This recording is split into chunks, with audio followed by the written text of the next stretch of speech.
Good evening everyone. एक बार फिर से स्वागत है आपका रसायन विज्ञान की इस क्लास में। और आज की इस क्लास में हम अध्ययन करेंगे एक नए टॉपिक के साथ, एक नए चैप्टर के साथ। और चैप्टर है हमारा केमिकल बॉन्डिंग।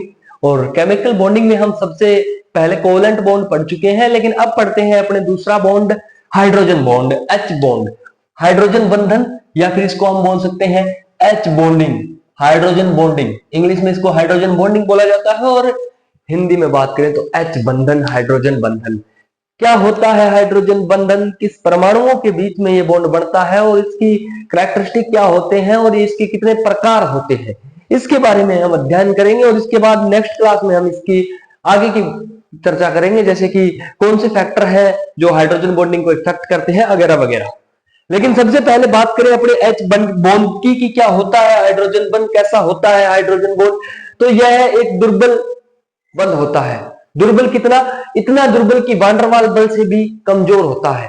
इन दोनों के ये जो बॉन्ड बनता है जो दो परमाणुओं के मध्य, तो इनके मध्य आकर्षण बल इतना कमजोर होता है कि वो वान डेर वाल बल से भी कमजोर होता है, सहसंयोजक बॉन्ड से भी कमजोर होता है। यानी कि एक दुर्बल बल है।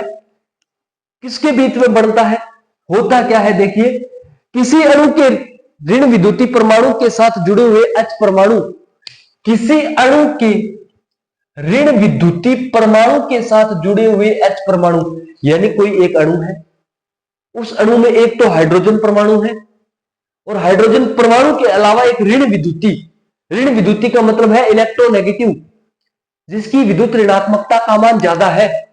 जैसे कि बेसिकली हाइड्रोजन बॉन्ड की जहां भी बात आती है तो ये याद रख लेना, मिस कॉल, फोन, अरे भैया फोन याद रख लेना, फ्लोरीन, ऑक्सीजन और नाइट्रोजन।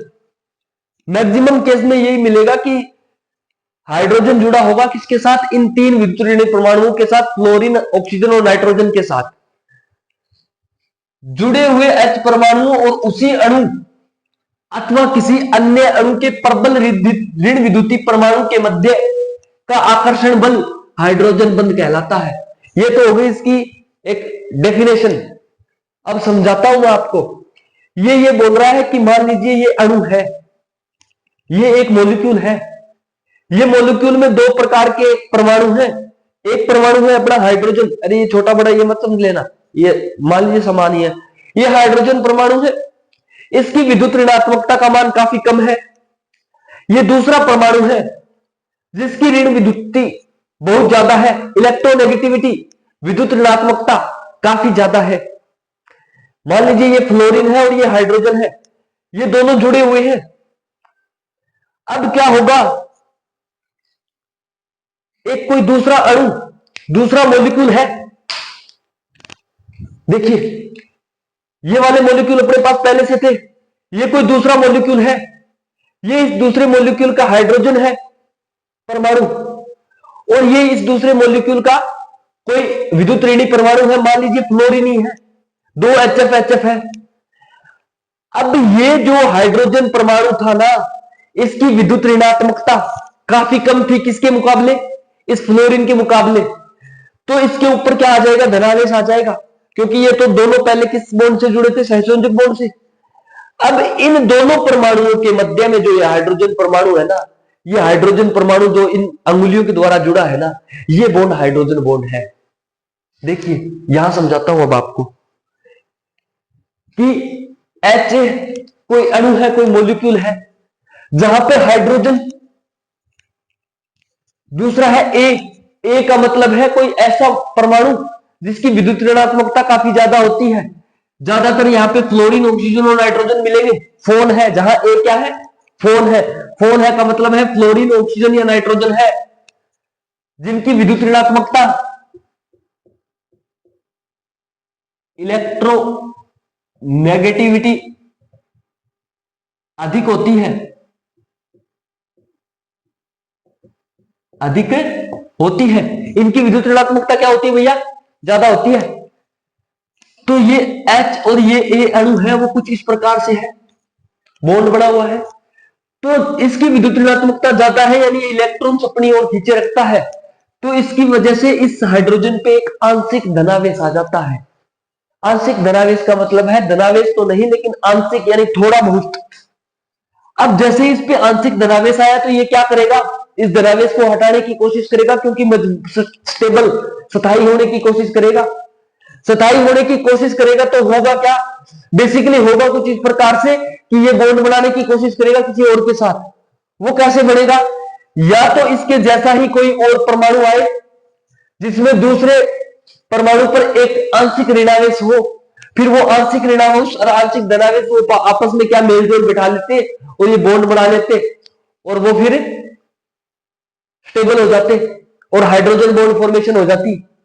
या फिर इसी अणु में या फिर इसी HF अणु में एक और कोई फ्लोरीन होता, मान लीजिए Ha की जगह Ha2 होता, यानी यहां पर भी एक A और होता जिसपे क्या होता ऋणात्मक आवेश, ये बॉन्ड बना लेते तो ये हाइड्रोजन बॉन्ड हो जाता। देखिए एक ही अणु में किस प्रकार से A और H के बीच में बॉन्ड बना हुआ है, ये बॉन्ड कहलाता है भैया हाइड्रोजन बॉन्ड, H बंधन। हो सकता है कि ये सेम अणु में हो सकता है कि ये दूसरे अणु के भी साथ हो सकता है। अब दूसरे अणु की बात करें तो Ha तो है ही, लेकिन Ha के अलावा Hb। अब ये Hb क्या है, अरे Hb कोई कुछ नहीं है, एक दूसरा मॉलिक्यूल है, दूसरा अणु है जहां पे B कोई और परमाणु है जिसकी विद्युत ऋणात्मकता भी ज्यादा है। तो इन दोनों आंशिक ऋणावेशी और आंशिक धनावेशित एक तो हाइड्रोजन होगा ही होगा।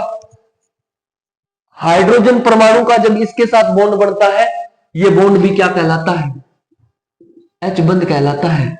तो इसकी एक परिभाषा और लिख सकते हैं कि जब दो ऋण विद्युत परमाणु परस्पर हाइड्रोजन परमाणु द्वारा जुड़े हो, कहने का मतलब है कि जब दो ऋण विद्युती इलेक्ट्रोनेगेटिव परमाणु एटम्स, जब दो ऋण विद्युती परमाणु हाइड्रोजन परमाणु के द्वारा परस्पर जुड़े हो, यानी कि बीच में हाइड्रोजन हो और दोनों तरफ ऋण विद्युती परमाणु हो, तो वो जो परस्पर जुड़े हुए होते हैं ना, वो बॉन्ड जो होता है ना हाइड्रोजन और उस इलेक्ट्रोनेगेटिव एटम के बीच में, वो बॉन्ड अपना क्या कहलाता है, हाइड्रोजन बॉन्ड कहलाता है। और ये बॉन्डिंग क्या कहलाती है, हाइड्रोजन बॉन्डिंग कहलाती है।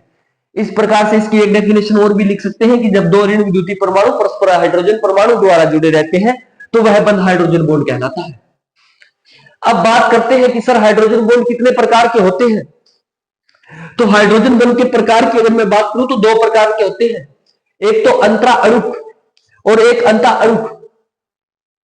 एक तो इंटरमोलिकुलर हाइड्रोजन बॉन्डिंग और एक इंट्रामोलिकुलर हाइड्रोजन बॉन्डिंग।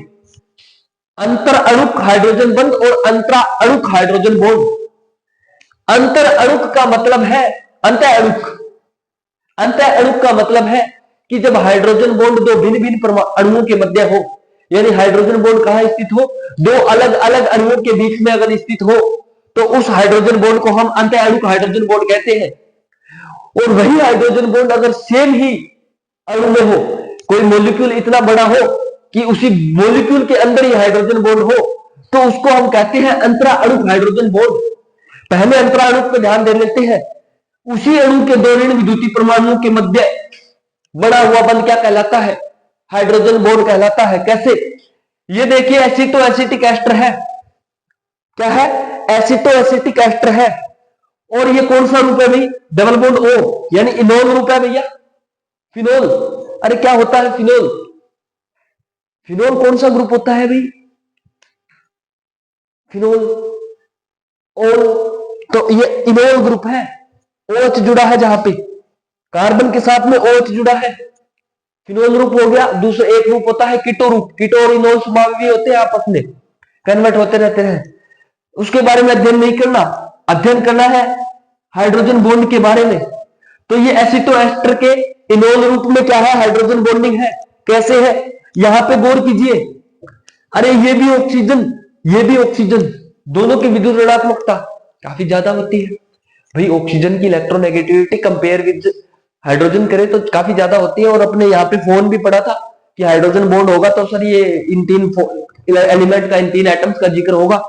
तो ये दोनों ऑक्सीजन ऋण विद्युती परमाणु है और ये परस्पर किसके द्वारा जुड़े हैं, अरे सर हाइड्रोजन के द्वारा जुड़े हैं। और यही तो ये बता रहा था कि जब दो ऋण विद्युतीय परमाणु परस्पर H परमाणु द्वारा, अरे हाइड्रोजन परमाणु द्वारा जुड़े हैं। अब यहाँ पे ये देख लेना, ये रेड डॉट खतरे का निशान है लाल, ये तो है हाइड्रोजन बॉन्ड, जबकि ये जो ये वाला बॉन्ड है ना, ये हाइड्रोजन बॉन्ड नहीं है, ये सहसंयोजक बंध है, ये कोवेलेंट है। यहाँ पे सिर्फ एक ही हाइड्रोजन बॉन्ड है। तो ये अगर सेम ही मॉलिक्यूल में हो, सेम ही अणु में हो, तो उसको हम कहते हैं अंतरा अणु, इंटरमोलिक्यूलर। और अब जब बात करें अंतर अणु की, इंट्रामोलिक्यूलर की, तो दो विद्युत ऋणी परमाणुओं के मध्य तो क्या होने चाहिए, भिन्न भिन्न होने चाहिए, भिन्न भिन्न अणुओं की। जैसे H2 की बात करते हैं, जल के दो अणुओं के मध्य क्या पाया जाता है, हाइड्रोजन बॉन्ड पाया जाता है। जल के अणुओं के मध्य H बॉन्डिंग पाई जाती है, हाइड्रोजन बंधन पाया जाता है। ये सब हम जल जल जल जल जल पानी पानी पानी हाइड्रोजन बॉन्ड पानी हाइड्रोजन बॉन्ड पढ़ते जाते हैं। बहुत चीजें पढ़ते हैं कि पानी का क्वथनांक क्या क्या कितना होता है, अल्कोहल का क्वथनांक कम क्यों होता है, ये सब पढ़ते हैं तो हाइड्रोजन बॉन्ड का रीजन देते जाते हैं। यानी पानी में तो पढ़ते ही हम हाइड्रोजन बॉन्ड जानते हैं, हम हाइड्रोजन बॉन्ड को पानी के नाम से, ये कि पानी में हाइड्रोजन बॉन्डिंग पाई जाती है।